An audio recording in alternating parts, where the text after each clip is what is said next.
Hola, nois, com esteu? Avui tenim un convidat molt especial, el Matías, que ens explicarà la seva història aprenent català. En Matías parla molt bé el català i molts altres idiomes també, i també ens parlarà de Hypia.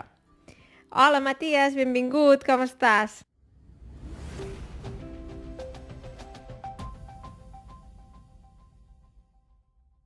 Abans de res, és un honor molt gran poder fer part del teu podcast, de les teves entrevistes, i de fet jo considero que és una eina molt important per a la gent que estigui interessat en els idiomes, en la lingüística i en la cultura en general. Oh, moltes gràcies, Matías. Merci, moltes gràcies. Per mi també és un honor tenir-te aquí, perquè gràcies a tu formo part del grup Hypia, que m'agrada molt. Sempre aquí al mòbil rebo missatges en diferents idiomes i m'agrada. És maco el grup. I de fet, hi ha molta gent dins del grup de Hypia que precisament, a més del nivell alt d'idiomes, a més té un respecte per la diferència cultural i a poder aprendre de la diferència. És a dir, com dèiem en anglès, Sí, foster and to encourage mutual human understanding through knowledge of language and cultural diversity. O sigui, sí, sí, sí. fomentar, encoratjar l'entendiment humà a través del coneixement de la diferència lingüística i cultural. I tot això, això no té cap preu. Sí, Exacte. És maco, què t'anava a dir? això. Abans de res, la meva història amb el català ha sigut molt, molt boja.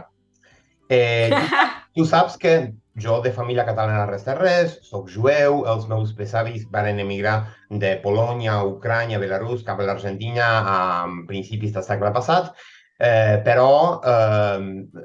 sí, els meus avis parlaven yiddish, judeo-alemany, però els meus pares no van dominar la llengua, a menys d'un grapat de paraules. Però més enllà d'això, sempre els meus pares m'han inculcat el sentiment d'amor per les cultures i de poder aprendre de la resta de cultures. I en aquest sentit, els meus pares sempre han tingut una mentalitat molt oberta. I Ah, molt bé. encara et sembli mentida, la meva història amb el català ha començat des de relativament petit. Ah, sí? Ah, veus? A més, estarà bé perquè jo no Espera, conec la sí, història. hi ha molta Perquè, sorpresa. a més, és que ens coneixem, però sempre hem dit, el dia que t'expliqui la història de com vaig aprendre català, fem un vídeo. I Sí, sí, doncs ara de fet he tinc esperat, curiositat, eh? moltes gràcies, he esperat 8 mesos per estar aquí amb vosaltres, Per tu. però crec que l'espera ha valgut la pena, malgrat tota la teva, tu dius, mudança, acomodar-te a Sí, nou lloc i tot això. Però, en fi, sí. anem per feina. Quan jo tenia 4 anys vaig començar a llegir i un dels primers llibres que jo vaig llegir era un diccionari enciclopèdic Sopena de tres Mm. volums de 2.500 pàgines en total i que era, malgrat que sigui impresa a l'any 63, a l'època franquista, era aquest diccionari amb infografies i tal, era el meu primer apropament a Espanya, a les seves tradicions locals, a les seves autonomies, però de petit ja estava interessat per aquella Espanya que no era Espanya, o aquella Espanya que mai ha degut de ser Espanya. O sigui, des de petit que jo veia infografies i material sobre Catalunya, País Basc i Galícia, des d'aquell petit diccionari enciclopèdic, i jo vaig començar a memoritzar, a memoritzar noms topogràfics o del que sigui. Eh, a l'any 86, quan jo tenia 7, 8 anys, jo me'n recordo un petit casset d'un grup d'esbart infantil que es deia Conjunto Pro Música de Rosario. Aquest Mm. petit casset de 60 minuts on hi havia 21 cançons en format popurrí, una d'aquestes cançons deia alguna cosa així com a l'entrada del temps clar, per jo ja recomençar, per gelos imitar, vol la regina mostrar esta dansa joiosa, alla via, gelos, laisse-nos bailar entre nos. Aquesta petita cançó d'origen trobadoresca estava cantada molts anys després, jo me'n vaig adonar que estava cantada a la llengua comuna entre català i occità, perquè tu saps que fins al segle XV el català i l'occità eren la mateixa llengua, una mateixa llengua pluricèntrica. I això em va quedar al meu cap i, clar, jo molt temps després me'n vaig adonar que era d'alguna manera una forma, per dir-ho, de català medieval o d'alguna manera totalment intel·ligent en un català modern. Jo aprofitava que tenia la desconnexió de televisió espanyola a casa meva, i les transmissions dels partits de bàsquet, perquè fins i tot el primer partit que vaig veure de Lliga CB va ser la 92-93, i totes les transmissions les notícies de televisió espanyola i tal, però quan hi havia una desconnexió per Catalunya, aprofitava de veure-ho. Però tot això de petit adolescent.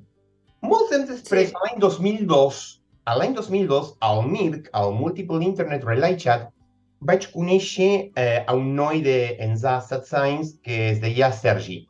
Sergi Garcia va néixer a Hospitalet, era un paio d'1,96, que jugava a bàsquet al Baloncesto Hospitalet en edat júnior i era quart any de l'ESO, de l'ensenyament secundari obligatori.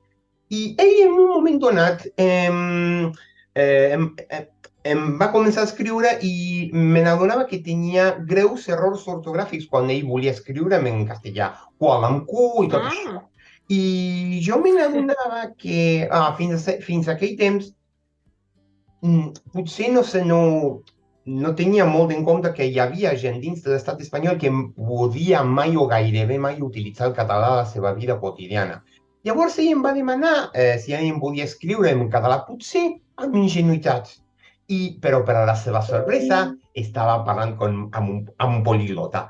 I de fet, gràcies al català em vaig convertir en un hiperpoliglota perquè jo en aquell temps, jo parlo de l'any 2002 quan tenia 24 anys, en aquell temps parlava castellà natiu, anglès fluid, portuguès i italià intermedi, francès molt, molt bàsic i hebreu molt, molt bàsic. Però per cas, italià intermedi o B1 i un francès molt bàsic. Això va ser la frase amb la qual jo vaig començar amb cada línia de xat associar arrels de mots llatins, arrels de paraules llatins. I clar, il tempo libero, el temps libre, el temps lliure. Jo vull entrar per la finestra, je veux entrar per la finestra, jo vull entrar per la finestra. Clar, temps és igual al francès i finestra igual a l'italià. I així vaig començar a construir el meu vocabulari de català. En 6 setmanes ja potser tenia un nivell intermedi, un nivell B1. Clar, durant molt de temps no tenia amb qui parlar amb ningú, no sabia ni quin accent, potser sigui una mica obert, una mica lleidatà, valencià, no ho sé. No tenia cap accent definit. Però jo em vaig adonar, vaig esbrinar que l'any 2006 al Casal de Catalunya a Buenos Aires hi havia una sèrie de festes mensuals anomenades Nit Jove, literalment. Sí, les Nit Joves, és el grup de joves del Casal de Catalunya a Buenos Aires. En una d'aquestes festes jo vaig conèixer en César. César estava casat amb una argentina i tenia família i tenia un fill argentí, Jan. I, clar, amb César jo vaig establir una amistat que després es va tornar una societat comercial, on van fer de sistemes. Jo era cap desenvolupador i ell s'ocupava de la part comercial. I teníem clients a Catalunya, a Barcelona, que li treballaven des d'aquí, des de Buenos Aires, outsourcing. Jo tenia els meus diners, petits diners en euros, però tenia diners d'aquests clients i jo feia servir el català amb el meu exsoci amb la, com es diu, com a llengua interna de feina. I jo tinc contactes de periodisme esportiu, tinc altres contactes també a Catalunya amb el qual permanentment parlo, i fins ara, fins a dia d'avui, que jo parlo millor català que francès. Però fixa't que gràcies al meu... Mira, per una qüestió de teoria de conjunt, si nosaltres tenim un conjunt amb la llengua francesa, un conjunt amb la llengua espanyola, un conjunt amb la llengua italiana, potser la intersecció sigui el català. I la cosa és que gràcies al meu domini del català vaig començar a millorar el meu italià fins al meu actual B2 i a millorar el meu francès fins a l'actual B1. Sí, home, és que ajuda, Jo me vaig adonar, sobretot quan vaig començar amb l'italià, me'n vaig adonar que realment, o sigui, m'ajudava més el català que el castellà per aprendre italià, clarament, perquè el vocabulari és més semblant. No, no, però no només això.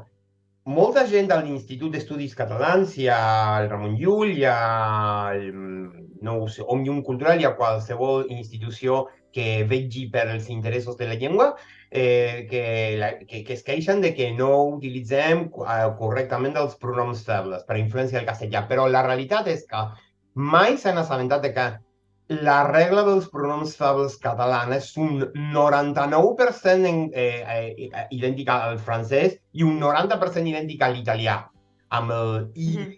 illa, Sí, sí, ci, sono, s'assembla ne, bastant, sí. l'excretiu, etc., amb tot això. Té la Mm. mateixa, té la mateixa relació en aquest sentit. Si molts catalans de 40, 50 anys, 60 anys poden parlar perfectament el francès, per què no apliquen la regla dels pronoms febles francès a la catalana? Per una qüestió de sentit comú. No, però clar, perquè si la gent, o sigui, hi ha gent que parla el català amb errors i llavors això, diguem-ne que afecta com parlen, o sigui, si tothom parla, o sigui, jo conec molta gent que parla sense fer servir molts pronoms febles, alguns sí, altres no. Llavors, si tu sempre ho has sentit així i només a l'escola et diuen has d'escriure tal o has de dir tal, clar, Perquè també, llavors, també té a vull veure dir, amb, també té a veure amb una qüestió d'ús i costum. sí, I això potser en la vida quotidiana no passa res, potser a la feina potser no passa res, però quan tu treballes amb mitjans audiovisuals i quan treballes no, eh, clar, com es diu, una feina qualificada que t'exigeix un nivell B2 o C1 de l'idioma, per això passa en qualsevol país. En aquest sentit, tu has de dominar la llengua a nivell fluid, a nivell normatiu. clar, sí, sí, I, sí. i, i és tot un tema. També és molt diferent quan parles amb amics, estàs prenent un cafè, que potser dius coses com, jo que sé, com bueno, o jo de vegades quan llegeixo missatges d'amigues A mi em passa el mateix. no escriuen hi vaig, escriuen vaig, que a mi em fa mal als ulls, però molta gent ho escriu. Però en canvi, si estiguessis parlant amb aquesta persona, segurament sí que diria hi Un vaig. exemple, sí, io me ne vado alla spiaggia, io me vado alla spiaggia, io me ne vado. Jo vaig a la platja, jo me'n vaig. És la mateixa lògica. Sí, sí, me'n vaig a la platja, però me'n vaig en aquest sentit seria com més me'n vaig d'un O lloc. jo Jo hi vaig, en aquest sí. context diria més hi vaig. Sí. Però la qüestió és que té la mateixa lògica. Què t'anava a dir? Sí, sí, sí, Quan sí. nosaltres, una cosa molt important, que no és el mateix tindre un nivell d'idioma com es diu, professional, que un nivell per fer conversa o fins i tot un nivell bàsic. I pel que fa als Sí, nivells de llengua, malgrat que sigui el teu nivell bàsic, una de les claus per aprendre llengües és començar a parlar. I jo, casualment, entrant exacte. en aquest tema, jo tinc tendència a parlar abans d'escoltar. En aquest sentit, Ah, responent a una de les teves preguntes, jo, no, diguem-ne, no estic molt d'acord amb Steve Kaufman en el sentit d'estar fins a 6 mesos sense dir res, només comprenent i després animar-se a parlar.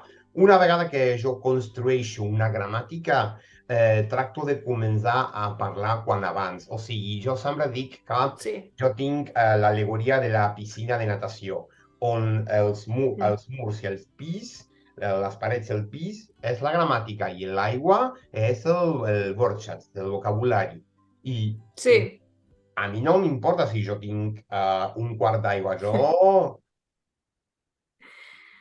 ho Sí, faig de manera similar. jo, O sigui, no començo... jo salto com es diu, d'una plataforma de 10 metres. O sigui, Sí, quan es tracta del trampolí. de sobreviure i quan es tracta de començar a parlar quan abans, després tu ja tens després temps per millorar la teva llengua. I et diré una cosa. Jo començo per primera vegada a incorporar, aprendre la gramàtica, incorporar un vocabulari de més o menys 1.000 paraules, 1.500 paraules, uns 50 verbs conjugats. Una vegada que tingui jo aquesta base, jo contracto lliçons amb professor amb el qual jo faig aquest recorregut Classes de d'uns conversa. 15 a 20 classes fins a tindre un nivell més o menys a 2B1, o sigui, fins a que em senti còmode fent converses i fins i tot potser liderar una entrevista. Ara, Sí. una vegada que jo pugui dir, ok, no tinc cap problema en desenvolupar-me per mi mateix, jo ja en la fase de manteniment, que puc començar des de B1 endavant, o fins i tot en algunes llengües des de A2 endavant, jo el que faig és, en la meva fase de manteniment, és tots els dies llegir premsa. Tu saps que com a periodista esportiu Sí. especialitzat en bàsquet llegeixo mitjans de bàsquet i lligues de bàsquet i mitjans esportius de Sí. 15-20 països tots els dies i almenys de 5 o 6 llengües diferents, almenys 5 minuts per llengua, només per al manteniment de les meves llengües, jo Clar. inverteixo mitja hora. 5 minuts en italià, 5 minuts en francès, 5 minuts en portuguès, 5 minuts en anglès, 5 minuts en català, 5 minuts, o 5 minuts en hebreu, en grec, en turc, o sigui, llegir premsa escrita i fins i tot escoltar conferències de premsa i conferències tampa en YouTube. I tot això ajuda a mantindre el nivell el més fresc possible, perquè, Clar. com puc dir, jongliere,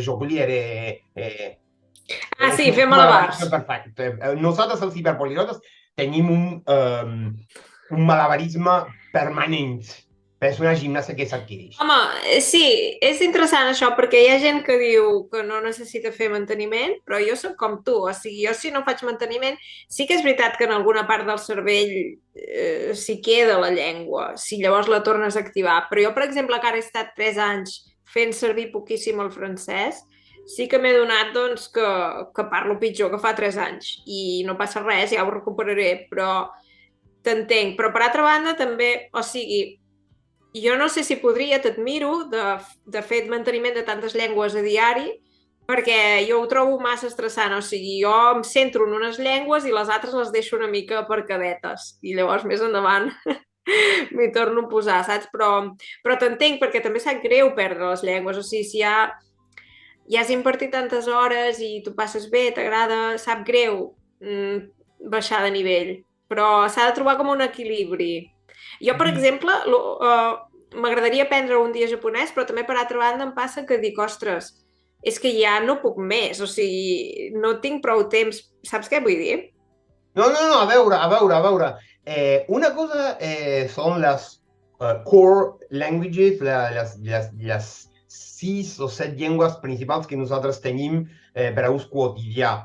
Però una altra cosa són les llengües que nosaltres tenim a nivell A1, A2, o a nivell bàsic, o fins i tot nivell B1. O sigui, aquestes llengües que nosaltres aprenem sense pressa, sense pausa, només per plaer d'estudiar llengües. Això, Sí. en aquest sentit, t'admiro, per exemple, amb el suec, que et vas posar un any sencer, 8 mesos, 9 mesos, Sí. Però un jo em faig la poc... regla aquella de... O sigui, a més, em sembla interessant també saber com aprens tu, això de les 1.500 paraules, els 50 verbs conjugats. Jo, per dir-te una cosa, no he mirat mai, o sigui, ara potser exagero, segur que ho he mirat, però tal com em sento, tinc la sensació de mai haver-me mirat una taula de conjugació en suec. O sigui, jo em vaig comprar-me un llibre bàsic, sí que devia haver-hi alguna taula allà inclosa, que no me'n recordo, segur que sí. En aquest cas, Però, sí, no, continua. sí, no, clar, també és veritat que és una llengua molt semblant a l'alemany, evidentment això ajuda, però clar, jo en aquest sentit, o sigui, tan ràpid com puc, vull basar-me en aprenentatge auditiu, audiovisual. Jo vaig Llavors, escoltar, clar... jo vaig sentir la teva entrevista amb el Latsvenska med Òscar, amb el teu, Sí.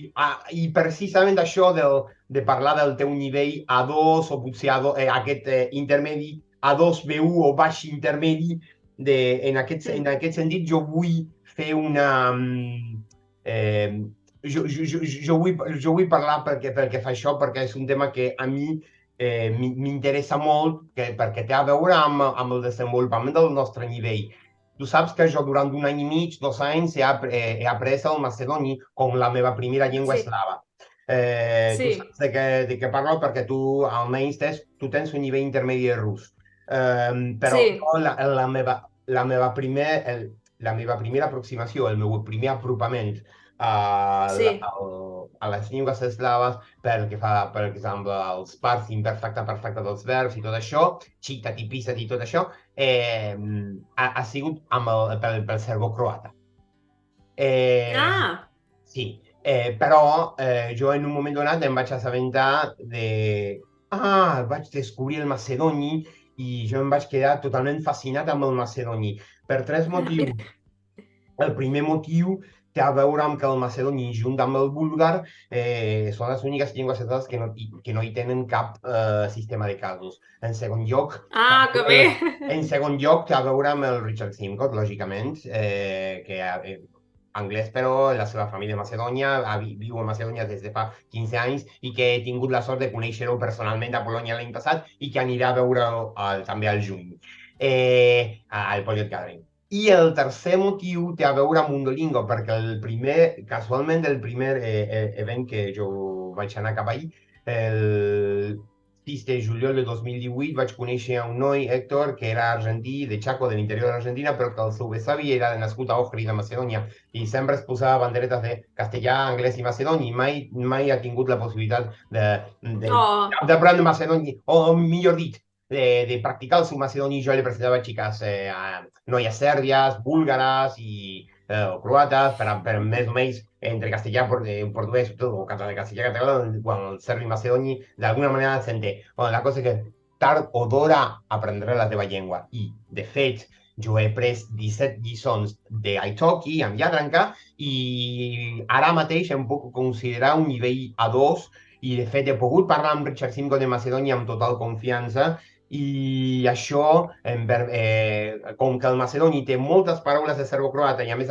amb un sistema sense casos, ara mateix estic aprenent el sistema de casos de serbocroata i fins i tot també estic prenent lliçons de polonès, però el tema és que ah, amb aquestes llengües amb un nivell bàsic, què t'anava a dir? Amb aquestes llengües amb un nivell bàsic, jo em prenc el meu temps. Per què? Perquè sí, no vull sense pressa, sense pausa. I, de fet, una última cosa, pel que fa a aquestes llengües a nivell A2, jo en algunes llengües, per exemple, el grec, el turc, l'hebreu mateix, potser una mica de nivell millori, sobretot focalitzat en el vocabulari de les meves àrees d'interès o de la meva professió. És a dir, sí, que pel que fa a l'input comprensible de la tècnica de Krashen, això funciona amb vocabulari específic de la teva àrea d'interès, sempre quan el context d'aquesta activitat o d'aquesta professió, sí, d'aquesta àrea d'interès, pugui deduir exacte. paraules pel que fa al context, però per la resta de vocabulari jo em maneixo més aviat a un nivell bàsic o conversacional, i això potser em limita. I com jo Sí, tinc més tendència a parlar més que a escoltar, i per això al principi em dificulta una mica, però una vegada assolit un nivell B1 ja em llargo per mi mateix. sí, perquè jo, per exemple, l'input comprensible, el que sempre dic és que, clar, evidentment ha de ser comprensible.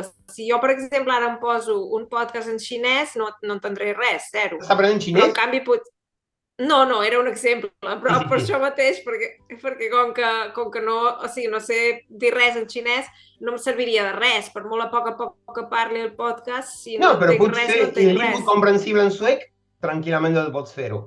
Exacte, i això va ser així, l'input comprensible, de fet, o sigui, jo vaig començar suec 2 o 3 setmanes llegint amb un llibre així bàsic, vaig també, crec, comprar el Decimil per tenir com una base, perquè jo penso que per l'input comprensible has de tenir una base.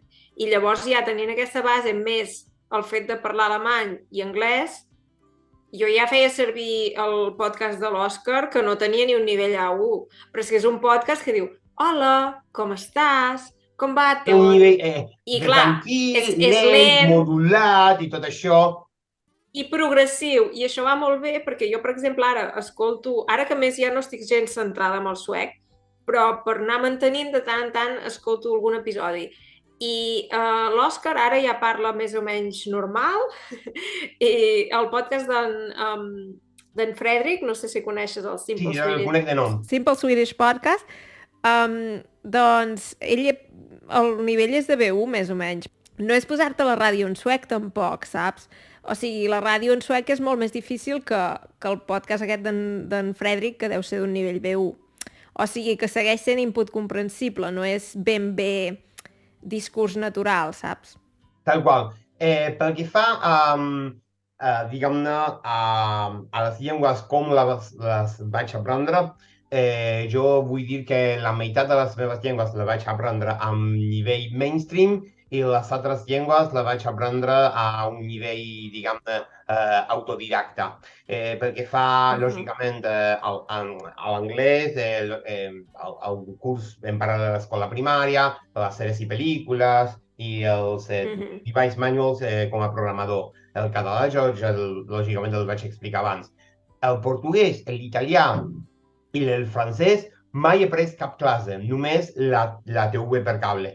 La RAI, TV5, O Globo, RTV Portugal, Televisió de Galícia, Deutsche Welle, etc. Només per TV cable. I tu vas a moltes trobades, ahir vas anar a una trobada d'aquestes per intercanviar llengües. Pots ensenyar-nos les banderetes? Això va ser molt després. Jo et parlo quan vaig veure sí. els interessants. Clar, al principi no existia això. 96, 97. Clar. Sí. De fet, aprendre català va ser el meu punt d'inflexió, aquesta sisena llengua que diguem-ne, d'alguna manera em va convertir en un hiperpoliglota. Jo vaig arribar cap a Hípia gairebé de casualitat. Per un moment donat se'm va ocórrer, ok, hi existirà una societat hiperpoliglota, tot això.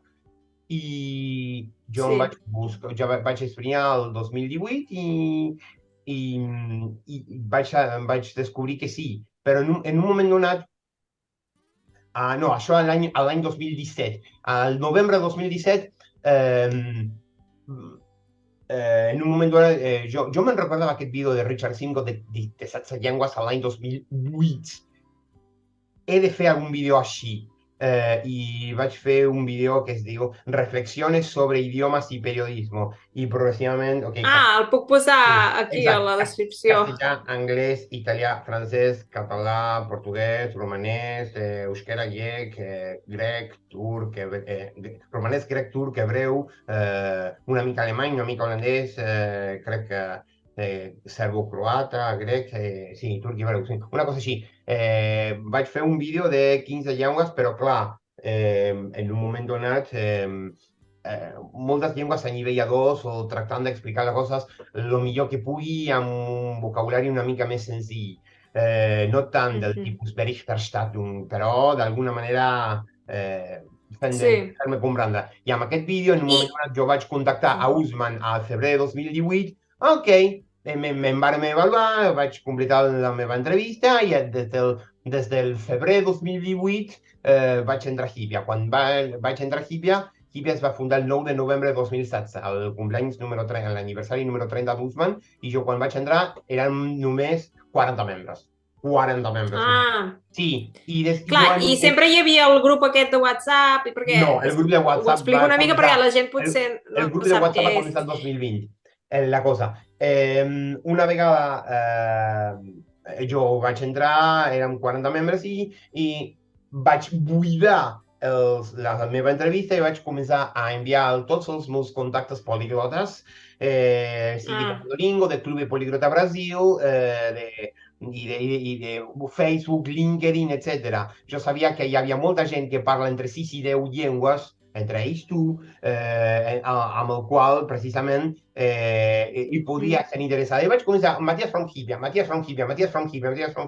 i en 6 mesos em vaig duplicar de 40 a 80.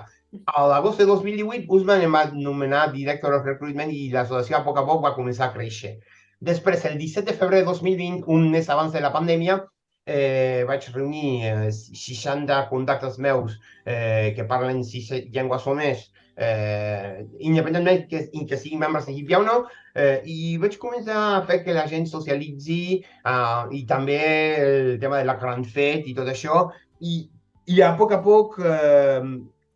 Joan Musman vaig fer un acord, com es diu, un acord de paraula amb el qual extraoficialment jo pugui reunir a la gent que sigui en la mesura possible membre d'ISBIA per a que la gent interactuï, que socialitzi i al mateix temps transmetre els valors d'ISBIA, el valor del multilingüisme, de la millora de l'entendiment humà i com crear valor afegit. Perquè una cosa que el que té Hipia és això de crear-te valor afegit.